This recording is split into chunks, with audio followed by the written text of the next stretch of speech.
Thank you. I know that I'm the only thing stopping you from enjoying the barbecue, so I'll try to be short. It's not ready yet, so feel free. Okay. We need to give my respect to people. Okay. I won't rush them. Yeah, I would like to talk about what we do today here, basically. We share knowledge, we exchange our experiences, and this is all great. And this is what I have been doing for the past pretty much 7 years at Respo. I'm the person who's responsible for onboarding new engineers on one of our products. So I've seen quite a lot. Someone has counted I've done more than 100 onboardings. So I've onboarded more than 100 people to the company over the years. And today I will talk about things that kind of at first seem pretty much standard, but then I realized that in different companies that might work differently, so I just want to share how we typically do it. Maybe you'll find it inspiring and helpful. I hope you will do. So first things first, I added subtitle. Those guys are not me. They were in the template, so I kept the template. And what is interesting about training is that we start from this expectation or even demand that people should do things a bit differently. They should adjust because we know how it should be done, and this is them who should change and who should improve their ways because we know better. We try to teach them something, but it's actually the other way around. If we let go of this expectation, then we can start truly embrace compassion, and actually by doing so, we will better understand what will help them, like what will, how they can benefit from what we have to say to them, or if it makes sense to them, and like focusing on what they need or what they might find helpful makes it more productive to like share knowledge because they would be more receptive and welcoming of this knowledge. And there is this famous question, should I give them a fish or should I teach them how to fish? So from one perspective, it's very easy to say, well, I will give them the fish, they will depend on me, that's great, that will boost my ego. But that's not what the compassionate approach would indicate or suggest, because it's better for them to be independent. And if you have more people in your team that would depend on you, then you'll pretty soon realize that it's better to make others not depend on you anymore and just pass the knowledge. One tiny trick I've seen over and over again. At first when people were approaching you with questions like, I've been given this ticket, how do I do it? And well, okay. At first I was like listing them options. Okay, so here is how you can tackle this. You have option A, low hanging, then you have proper option that will be more long-termish and so on. But then when I saw that they depend more and more on me in making those decisions while having all the information themselves, right? Like they digged into the code, so they knew what's there. So I started to ask them, how do you think? And with this simple question, it forces them to kind of make a realization of what would be the good way or bad way. And it actually helps. It works especially well with what we call promising juniors, who have some ideas, and we cannot give them kind of solutions right away. We have to make them think and experience, make mistakes, and only then they will be able to get better. Another trick is, or the problem, let's start from the problem. So the problem is someone comes to you with a bug. They don't know how to fix it. They don't know what's the reason even. And then they kind of offload this problem onto your shoulders and it stops working. But it will work soon. Is this part of the presentation or? Great example. What was the bug? Okay. Okay, and we have still bug here. Well, I connected those cables. No, it's okay. It's because okay, I will fix it. Alright, so when people come with issues, they kind of offload the issues from their shoulders onto your shoulders. And this is not great. So how we can reverse it, we can ask them, okay, what have you tried so far? Like, what progress did you make? What have you learned? And this way, this responsibility and ownership stays on them, not you. which is kind of nice. And I would kind of like to kick off the presentation from a very training experience of myself. I'm a proud father, and I will tell a bit about how I taught my daughter to ride 10 kilometers a day on a bicycle before turning 4 years old. There will be 4 components. 4 years, 4 components. This is nice. So first thing is that I led her by example. Yeah, I live in the bush. Yeah, we have some forests in Krakow, where I come from. So this is next to my house. So I was taking her to the kindergarten, starting from 2.5 years old, every day. Doesn't matter. Was it raining? Was it icy? Was it snowing? Doesn't matter. All seasons, I was taking her. Disclaimer: my wife was taking the car for her job, so I was left with cycling. But that was great because it was true to myself. So I really wanted her to share my passion. So we were doing that. And then I tried to make it a desirable activity for her, same as like a learning experience. So I made sure that the color is right. That's very important. And I shared my excitement that imagine Helen, how cool it will be to do riding together. And I showed her genuine care. So this is every parent will recognize this thing. You should take it for every trip with your kid. It helps. But the thing is to kind of take care of her, like take care of emotions of those people with whom we work, right? So one thing is to kind of spark interest, but second, there will be a lot of frustration along the way. So I tried to like nurture her at times when she experienced this frustration because, I don't know, something didn't work, she fell or something else. And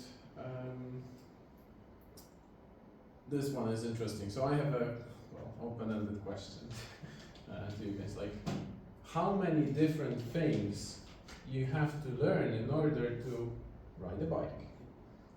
You can just shout numbers. 3. Being a mother, when I was before being a mother, I thought not 3, 5. Being a mother right now, enormous number of things that can happen. There's plenty of steps. Some of you were closer. I have listed 7, and we were doing it really step by step. So first thing was pedaling.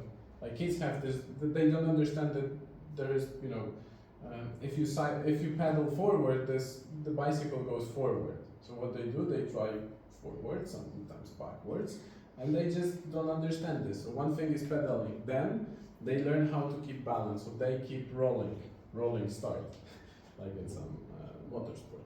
And then they have to learn how to stop, and there are various techniques. My daughter has developed something that I would call moon landing, which is like doing with her legs like this, and then waiting until the bicycle will stop. And then we learn turning, starting, braking, and all of that happens on a flat surface, right? No uphill, no downhill. So there's a lot of steps to get there.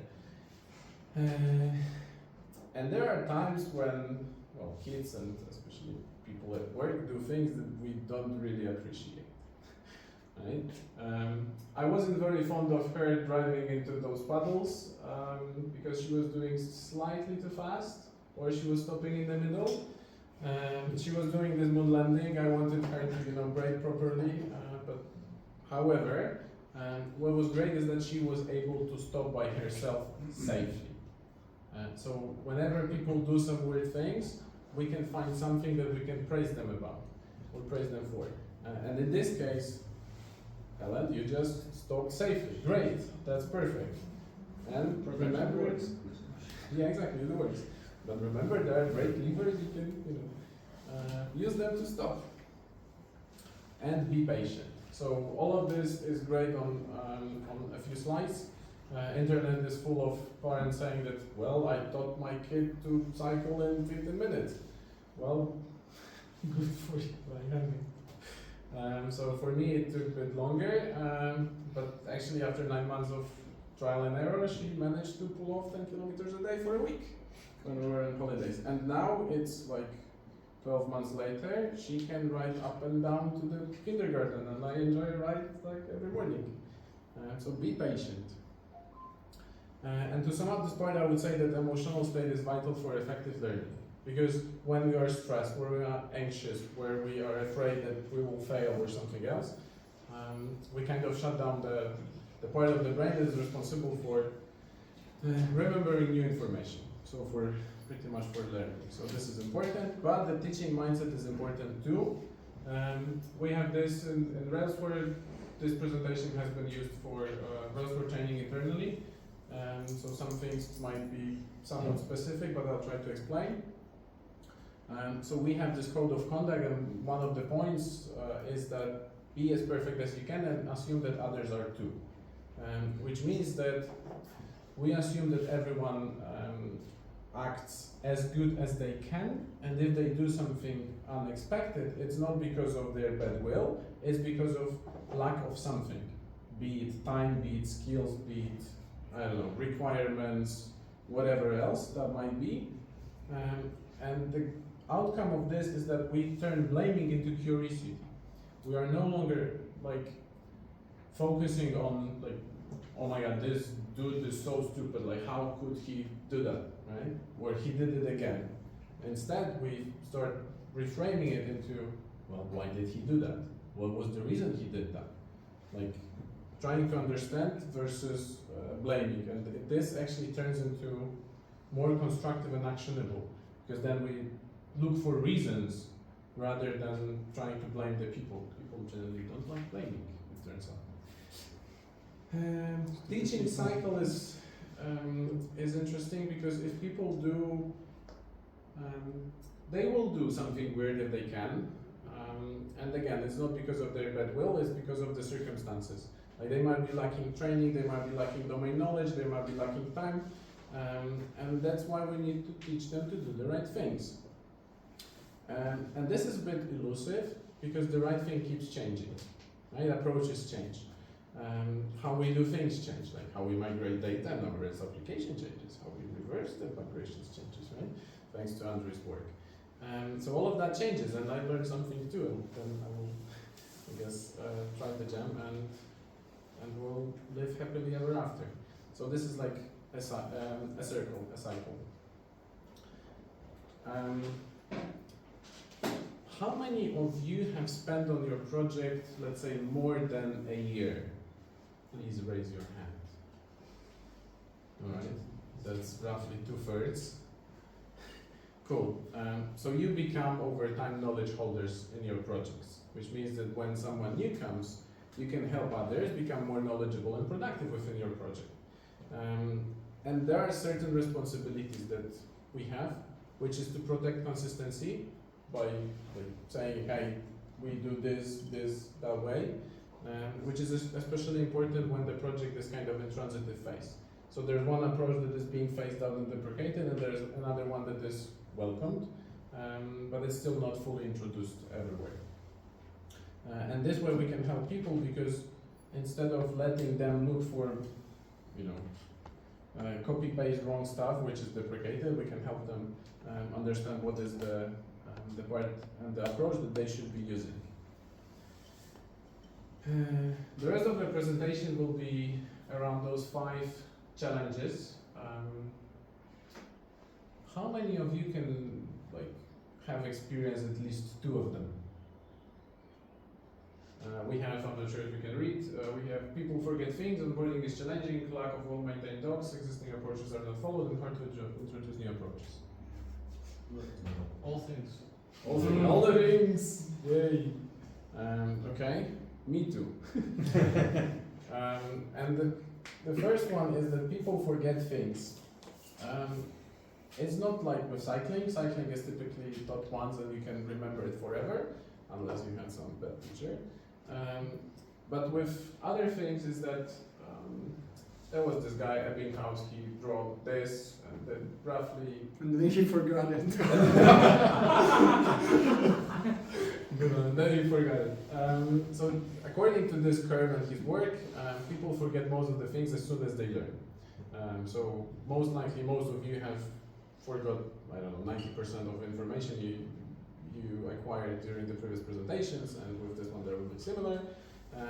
But there is a remedy to that, which is to repeat ourselves and repeat what we've learned, like reviewing, refreshing information.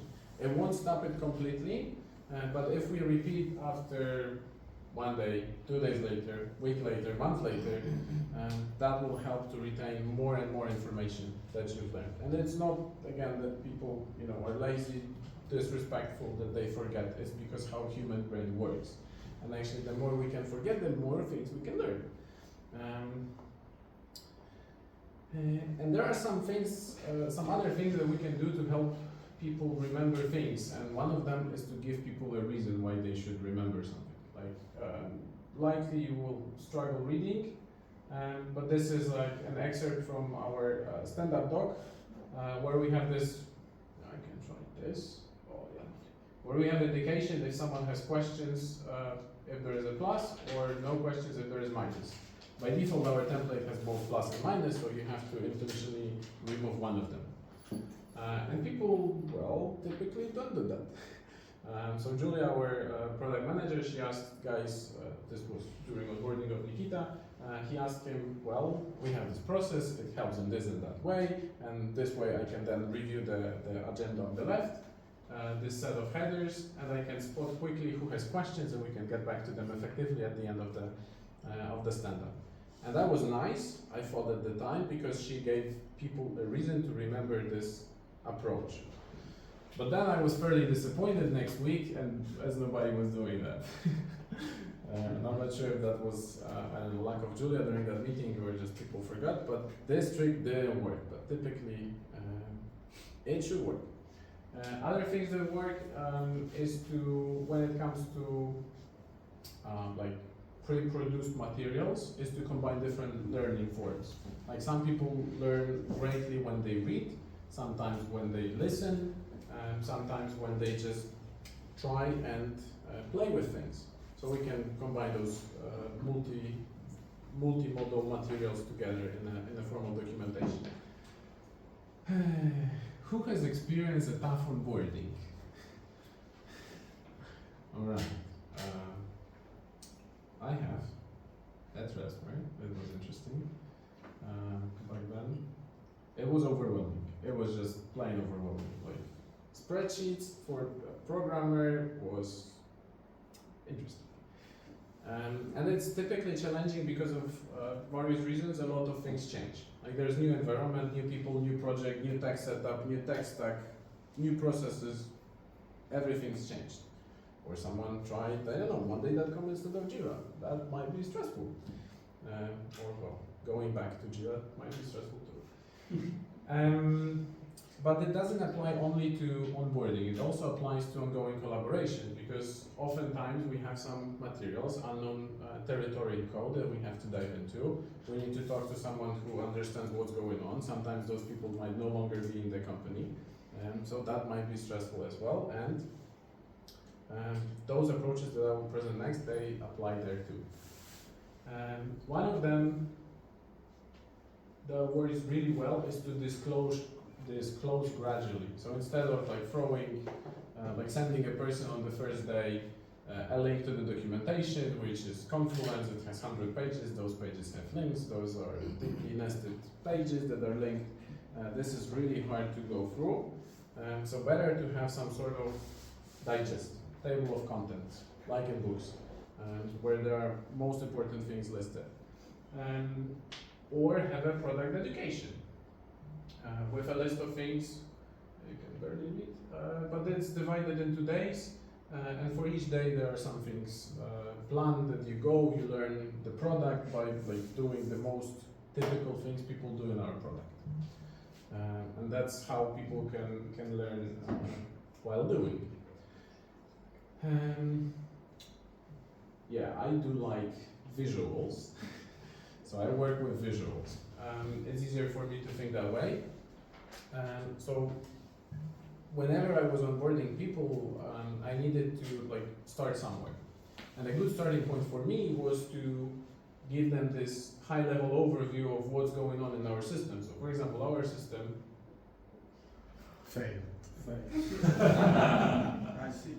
It was in the same time as you clicked, or I guess I pressed it and hold it. Okay, I won't hold it. It's a feature. Whoa, new thing. Alright. High level architecture. So in our system we have main components, which is Rails application and serverless Google Cloud Functions. Right? Two things. We do ETL roughly, which then we can scale pretty much indefinitely using Google Cloud infrastructure. This is great. Right? And this is where we start from people, and then I say, okay, we have those add-ons here and there. This is the data flow, and then we can start talking about details. Like with each with each pass through this diagram, we can talk more details, and they can also have some reference point because cool. There are links to repositories, right? So as Grzegorz was saying, multiple repositories are great. We have monorepo in one of them, but we still have multiple repositories. So we kind of combine both worlds. And then they have reference point. So when they forget, okay, what happens when I click the run button? Okay, they go here, they check, okay, run button. We go, where do we go? We go here, we go there, boom, boom, boom, and we go back. All right, pretty clear. There are some numbers and steps that you cannot read, but you can trust me. Then something that we discovered recently is, I guess, more true for longer projects. That names and terms that we use in code no longer reflect how product managers talk about those things or what we have in UI. So typical problem during onboarding that we faced was, okay, someone was looking at UI, it says importers. Okay, so I assume that this is a list of importer models from the database. Well, no. We have workflow model, and then we have sources, but sources are called jobs. So there is this discrepancy between those terms that are used in UI in the database, or in the persistence layer in general, or in code. So we figured, okay, we can write this kind of dictionary. So if product manager says importer, it means workflow. If product manager says source, this likely means job. And this, well, we should likely rename those models, and that would simplify things a lot, of course. But it's not that easy to do it everywhere in a consistent fashion. I see nothing. Yeah, I will do that. And we created similar thing for our users, who could be equally confused, even though they don't have those different names, but they might not be familiar with the concepts. And thing that I guess many people do is that they prioritize tickets. Right? This ticket is more important, we cannot release without fixing this first, but I haven't seen anyone doing that with documentation, but this is very helpful. A person during first day of onboarding, again, receives like list of things to read, and then they are pretty overwhelmed. So what we do is that we say, okay, this is must read, this is should read, which you generally just ignore. So you focus on musts, and you follow through those only, and that's fine. When you'll need to get back to those things, they will be waiting there for you. I said before that people do mistakes when they can do mistakes, so we try to limit their options. One of the ways is that we have, like using multiple repos has some disadvantages. One of them is that they have to be set up, and they might use different dependencies, so we try to standardize them, or at least collect them in one place, so that you go through this like setup of system dependencies once, and you are guaranteed that everything will work. Whichever repo you try to set up, it will just work. And then if there are some manual actions, there should be some step-by-step instructions for those, which I have here. So here at the end, there is a lot of exclamation marks, which indicate that there is manual action for you to do. People were missing this, which was frustrating because they were like running. It was frustrating for them, and it was frustrating for me because they run into errors. So what works better is when we don't have those manual steps, but sometimes they're just unavoidable. So this is like an approach that we have, that when you install when you check out the repository, we ask you to run a single command, which is this bin dev install, and that's it. No more setup, it will just work afterwards. Every single repo has it. Some people, when they join, they like to bring new conventions, which is great because they have fresh perspective, so they can like make some like they can share and introduce ideas that were missed in the project because of I don't know historical reasons, right? But sometimes that leads to holy wars that are not worth fighting. So we try to standardize things again, use like linters, as much automation as we can to just not deal with spaces. Or with miswritten PR descriptions. So again, GitHub has this cool feature that you can do a PR template per repository. And this is what you see on the top when you create a pull request with this template in your repo. Yeah, I see that you struggle reading, so let me read that for you. There is a place to put the ticket link. We're lazy enough to put here the code name for the project from Jira. So you literally just put 5 digits there. Well, nowadays we could put 1 in front. We have 10,000, 14,000, so we could help a bit. Then we have problem domain, which some people describe as context. So here we share all the information for people who will be reviewing, like what? Like why we do this? Why do we need this? Why is it helpful? Why we do it that way? We have within my project we have 3 different squads. People are rarely aware of what's going on in other squads. So this is really helpful when this information is given, so that I don't have to click ticket link in every pull request, read what product manager wrote there, read what QA added there, and then try to like process it and still be able to review 20 plus pull requests a day. This helps. Then we have tag changes, which is a brief summary that you can do with ChatGPT, what you did. And product changes. This is a nice place when someone is changing flow or making some CSS adjustments. It's kind of hard for me to envision those changes just by reading CSS. So it's great, and I welcome screenshots here. Screenshots or videos, this helps a lot.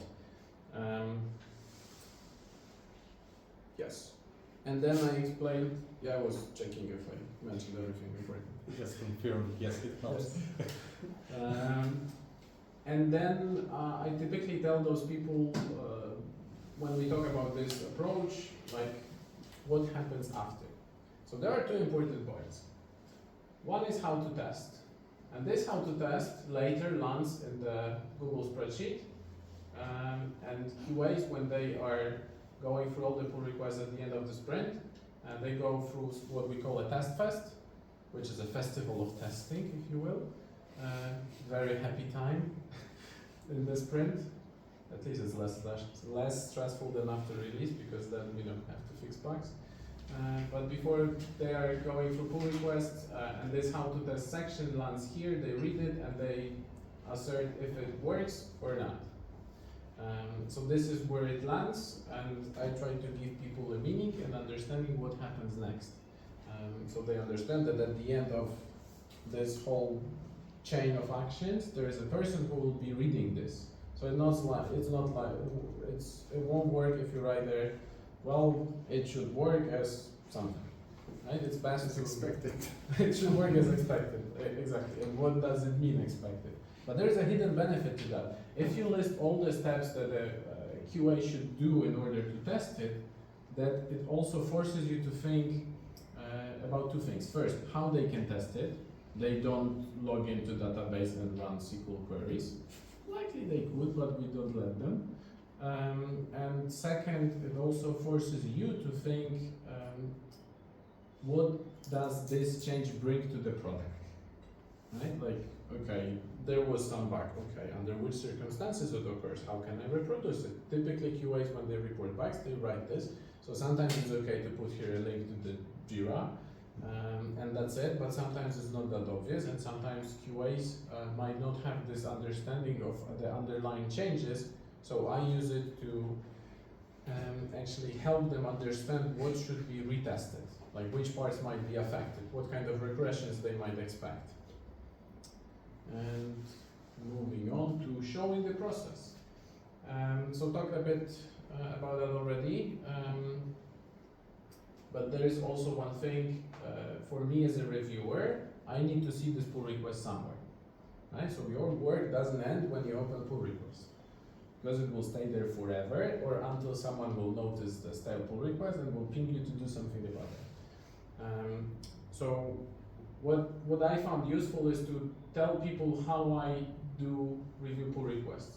Since we have multiple repositories, I typically don't go through pull requests in each project, in each repo. I just go here, review requested. And then I expect my to-do list to be like that.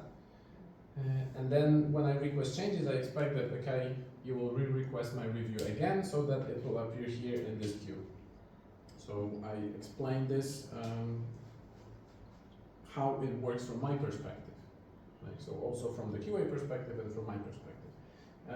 And to avoid confusion, it's great to do it together at first, just to show the full process on the first tickets.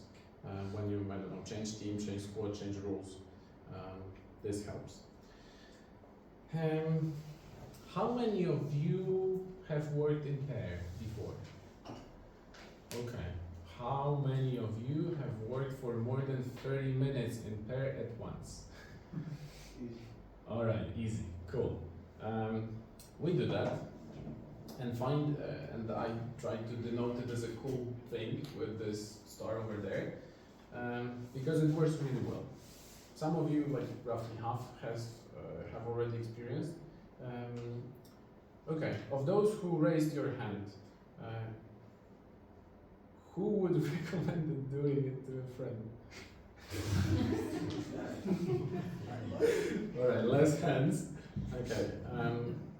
Interesting. What didn't work for those who didn't raise hands? All right. Some things that might not work is misaligned expectations.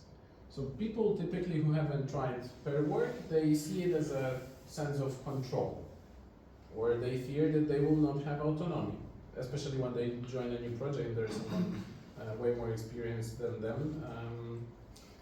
They might feel insecure. So there is this kind of balance might be. But how we see it? Well, I use it to increase my energy and motivation. When I have a scheduled pair work session, okay, I'll be there. If I don't, then maybe I'll cycle a bit more in the morning. So it helps me to kind of stay within the boundaries of my schedule. But it also helps when new people join. They have this fresh perspective. They do work in different ways. They might know different tools that I don't. And in that sense, it's helpful for me to understand two things. Like first, how they see project. Second, how they name those things. How difficult it is for them to dive into this. And how they work with this. Like what tools they use, what approaches they bring. They might work differently than I do. Or maybe I know some tricks I can teach them. Like with IDE, I don't know, multi-cursor, pretty cool thing. And also when we brainstorm solutions, they are typically better solutions. So it's not like time wasted because two people work on the same thing. So it means that you invest twice as much money because time is money. At the end of the day, the solutions are just better. Period. And there are some metrics, statistics people share. It's worth it. It's not worth all the time. Like if there is something simple or that's like what to do, you have some approaches how to work with this, then it likely doesn't make sense to work together, maybe for fun. But when you see something that is stressful, new, then it's a great place to do work with someone else. But people, as I said, they might see it in different ways. So we have to clarify how we see pair work. But also, I found this trick that if we frame it as okay, this is the safe space for you to ask questions. You have a slot in my calendar, let's say daily, then they will start bringing questions. Because they will feel like this is okay. they will feel comfortable to ask questions, even if they are silly questions. Just we need to give them sometimes space to do that. And this might turn into pair work, this might turn into reviewing implementation plans, this might turn into writing code together, doesn't matter. Can turn into many things as long as they have the space to start with. People don't like to look stupid.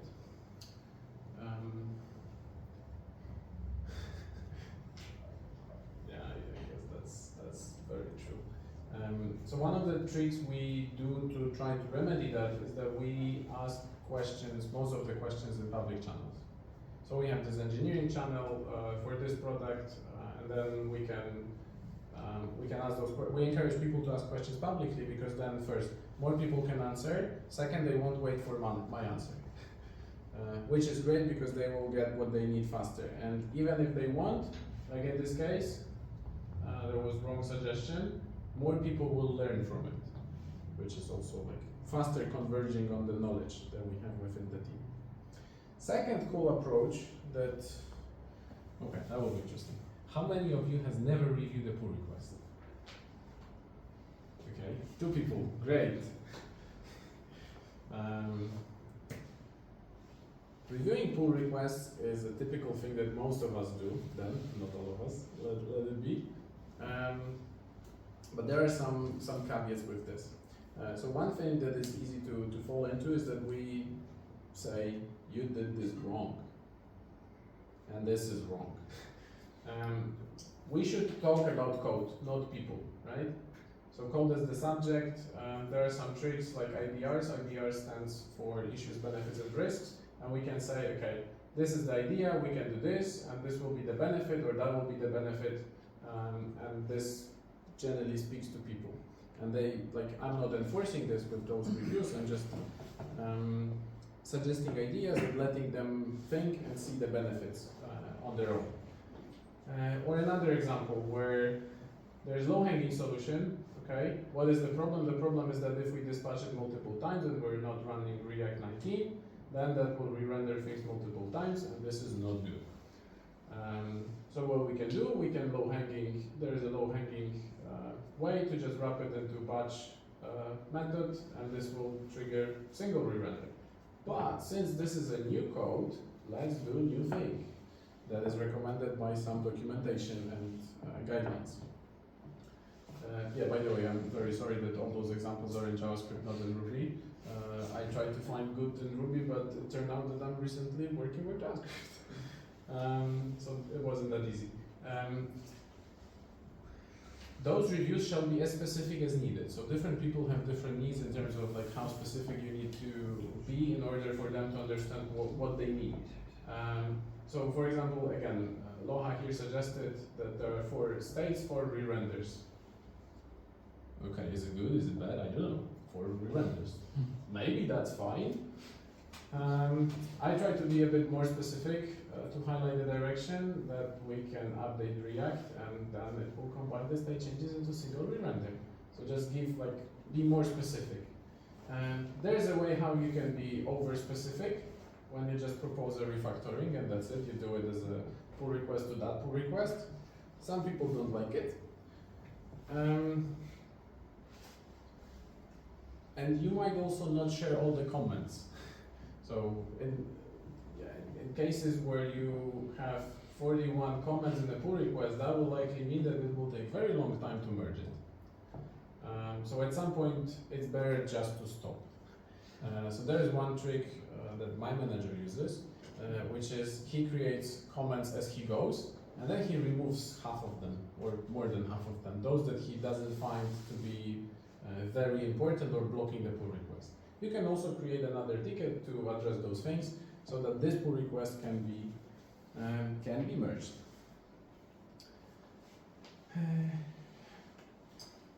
And from the other perspective, pull request authors can help reviewers do their job. How, for example, with inline comments. So pull request description is nice, but it's detached from code. I don't look at PR description when I look at code, and I scroll through those files, more files and even more files. So it's helpful for me to understand For example, when I need to stop. Typical case, moved file, renamed class. File was moved, I see it whole red here, whole green here, file deleted, file added. Lovely. But now I have to review hundreds of lines of code potentially. So what is great in that case is that we can say, file was just moved, or I just renamed this class, and that's it. Alternative, suggest to the reviewer to go comment by comment. This also works well. Then we can do git move, file moved, that's it, then renamed. Who else is not very happy about it, but that's fine. For the sake of reviewing, it's okay. Other cases when we can point to documentation of new things. So here we introduced the design tokens, and this is comment that I added to someone else's pull request because I wasn't sure what it is. I spent like literally 10 minutes trying to find those design tokens because that was not Sass, that was not CSS. It turned out it is post CSS, and we use all three of them. And I was like, okay, what is it? And then finally found it, so put it link so that others can also understand. For data migrations, I typically share information like what is the data volume we're touching. So for example, we migrate data, we, I don't know, change some columns or add some columns or fill in with data. And then it will be slightly different code when we talk 100 models, and will be different code when we talk million rows. Right? So this is like a contextual information that some people might not have access to. Or another case that we like explaining why we do code that doesn't adhere to our guidelines or whatever we agreed elsewhere. Just explaining the reasons for this discrepancy. And as everything, this has to be adjusted to people. Right? Everyone has own experience, different knowledge, different skills. So this has to be adjusted. And some people like when the pull request reviews are specific, some don't.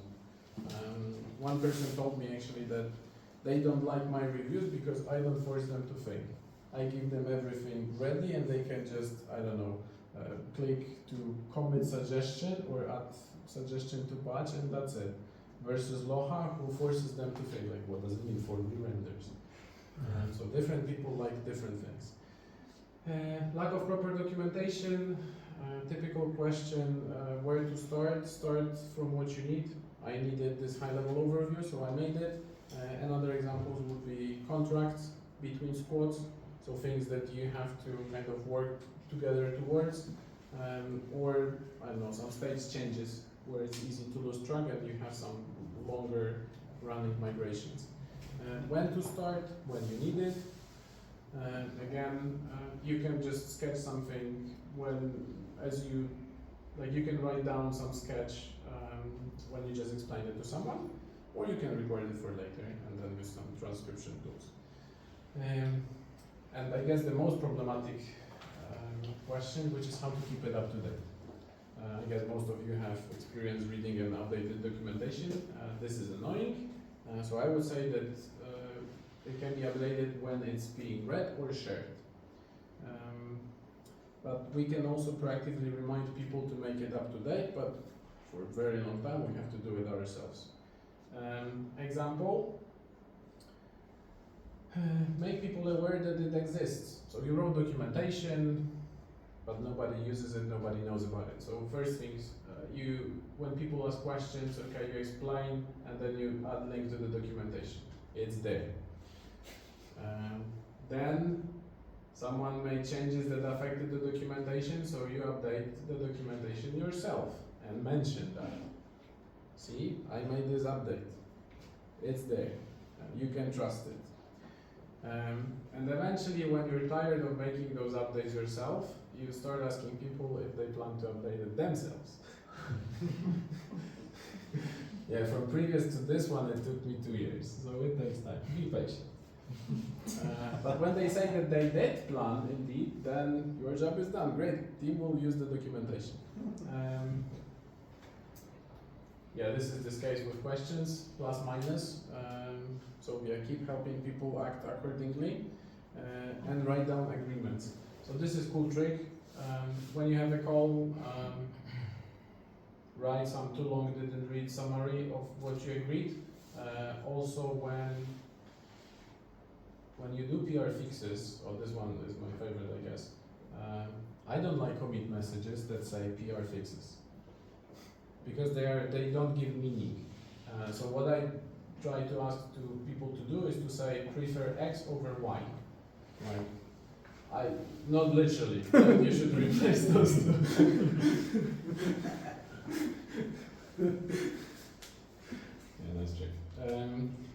Yeah, so you should say that, okay, like in this case with Redux, you should prefer like action that is event-like versus setters. And this way we then can do git log minus minus grep equals prefer, and you'll see what we prefer. All right. What if people do resist? Maybe not right away like this, but they might resist. They often do. People are afraid of changes. So be open and understand their perspective. You can use issues, benefits, and risks to unravel like what's up with them. And if they do really keep resisting, then you can ask yourself if it's the battle worth fighting for. Maybe it isn't. Maybe that comma at the end of enumeration is fine. Maybe you don't need to remove it. You know, if someone wants to introduce a custom ESLint rule because they like, I don't know, something, then maybe that's fine. Maybe they can have it. They will feel appreciated if we let them do that. But if they keep opposing, then, and you cannot like give up on the fight, we need to understand why they oppose. And if it still doesn't make sense to us, maybe we can ask them to just disagree and commit. This is Jeff Bezos' trick. That he disagrees, it's noted, we know you disagree, now please support us. That's fine. You can do that. Oh, and another one. Can I go back? Yeah, I can go back. Maybe they need to hear it from another person. So this is something that annoys my wife a lot. Like when I go somewhere, like be it conference or be it office, and I bring back some new cool ideas, and then my wife tells me, well, Artur, I told you about this, I don't know, half a year ago, why don't you listen to me? Sometimes people just need to hear it more than once, or maybe from someone else. So maybe that's the case why they keep resisting, maybe they need to hear it from someone else. It might be hard to introduce new approaches, like this golf has been produced literally for 31 years, which is crazy.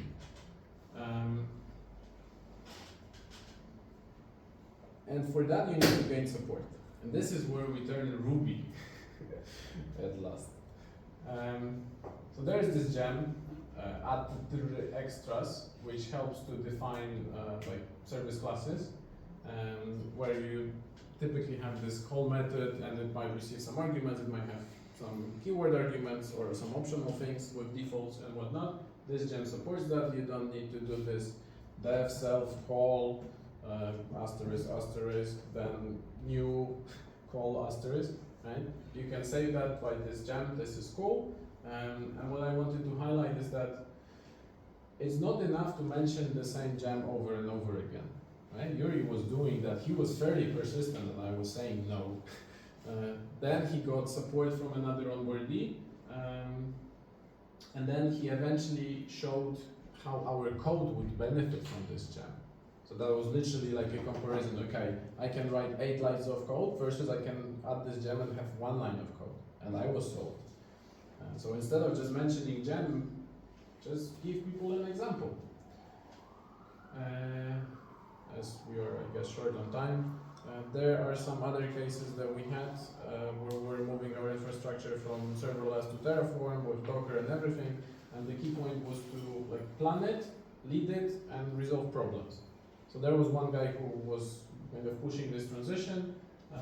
He made a plan, we agreed, we helped him, and then he was addressing the problems, which was cool for adoption because otherwise we would be left with different bugs with our local setup. And make it easier to adopt, of course. So developer experience is very important because otherwise developers will not like what you're doing, pretty much. Yeah, microservices is a good example. Guys at Calendly tried to introduce them, architects, without providing the proper like tools for developer experience. So they started, unfortunately, from this transport layer, they insisted on some HTTP traffic or gRPC, I'm not sure, without properly slicing the context into those bounded contexts according to domain-driven design, and that was a problem. So make it easier to adopt by taking care of people and preparing the developer experience tools. Summary, we reached there, great, barbecue is waiting. We can go. Before we go, 6 points, 5 points, 5 points. Make others not need you, make them self-sufficient. Remember that taking care of emotional state of people to some extent is also important. So if you see that someone is having a bad day, don't write them 40 comments in pull request reviews, that won't help. They won't feel any better. Forgetting is natural, so do repeat yourself, right? Unlike with code typically, here it's important to repeat. Prioritize things before you share them. So let people know what they can skip. People like skipping things and focusing on important things. And PR reviews, PR work, great for day-to-day training. Questions and answers. Before we do that, I have socks. Some people have seen socks that we prepared. So good questions, or well, any questions, will be awarded with socks. Okay, there's one in the back, one in the front. You were first. Are you using request changes feature of GitHub? Yes. Lovely, socks. Well, I can assist you, yeah, Sure, sure. perfect. Thank you. I can give people. Okay, you showed this whole beautiful picture about writing a PR and all these comments.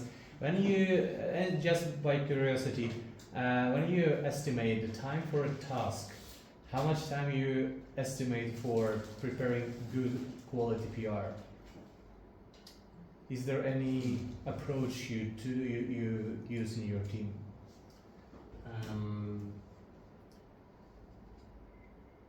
We don't.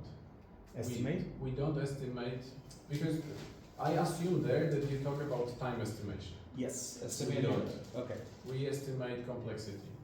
So we say this is, I don't know, this is straightforward change in documentation, so that will be likely 1 point. This is like thing that affects only backend, so it's not a full feature, so we'll say this is 2 points. This is like full-fledged feature, so we'll say this is 3 points.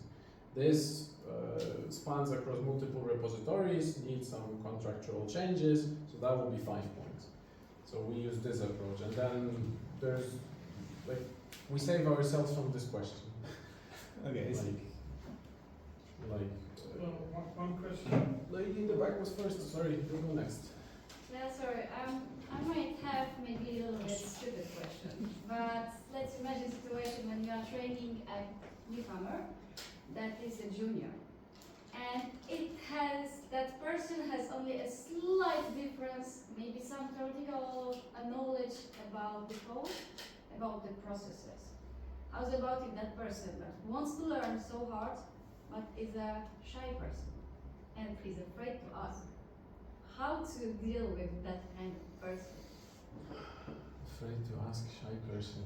I mean, a hard-working person Mhm. that likes to work alone, and do you give in that kind of situation like maybe some other documents and then review them with that person, or maybe you have some nice techniques? Well, nice technique when someone wants to be left alone. Nice technique is to leave them alone. that would Yes, be short but answer. still like Longer working answer. together, like training. That's Mhm. like you still need to do the training. Turn off your camera. No, that's a very valid question. From what I would say, from what I have seen, I would say that some people, like different people, have different styles of learning. Some people are very productive when they work alone. Some people are very productive when they work in pair. Some people are better at planning features. Some people are better at writing code. So I would say it all depends. Whatever will make that person comfortable. Meaning, if I see that that person is making mistakes because we spend too little time together, then I would invest in spending more time with that person. If this per work session is too scary, then I would try to have something like daily Q&A, so that that person can collect the questions that they have throughout the day and happily ask them during that meeting. We generally do onboarding in a way that we tend to decrease the involvement throughout the process. What does it mean? It means that at first we do like refinement of the ticket together, then we write implementation plan together, which is driven by the onboarder, in that case me, and by observing the person can learn, this is kind of assumed. And then there is no need to review it because we kind of wrote it together. And then we write code together, then we open pull request together. So the person sees firsthand how we do this, and how, like, what is the expected level of doing this, as well as we make decisions on the go. So the person can also like observe like how we make decisions, what is important to us. And then we gradually reduce the involvement, and then it depends where. Typically we do what? Typically we let people write code themselves after we did implementation plan. And then we can reduce it just to, you know, we refine together, you write the plan yourself, we review together, then you write code yourself. And then we have like flexibility there. I used to practice this checklist of approaches that I wanted to share throughout onboarding, which is 3 months, and we had 20 something approaches, and I was scheduling calls like 2 1-hour long meetings. But then it turned out that it's just better to show it in practice, kind of day by day, versus, you know, waiting 1 month to like dump the whole batch of things on the person. So nowadays I try to be more kind of step by step. When I see that person is doing something in pull request, then I will figure out, okay, that person was in this part of code before or wasn't. If she or he was, then my review would be slightly different. Or I would watch what were the previous things that I asked to improve. Has the same have the same changes been requested or not? If they were, then most likely we should spend more time on like improving this part. If that answers your question. Alright. Okay, let's imagine that you prepare this good onboarding program, documentation, repeat yourself every time, but sometimes it happens when you give up and you understand that this person is not suitable for this project, and due to some reason, maybe skills, maybe knowledge, maybe a lack of motivation. Which formal criteria do you use to understand that this person is not suitable here? Oh, that's a tough one.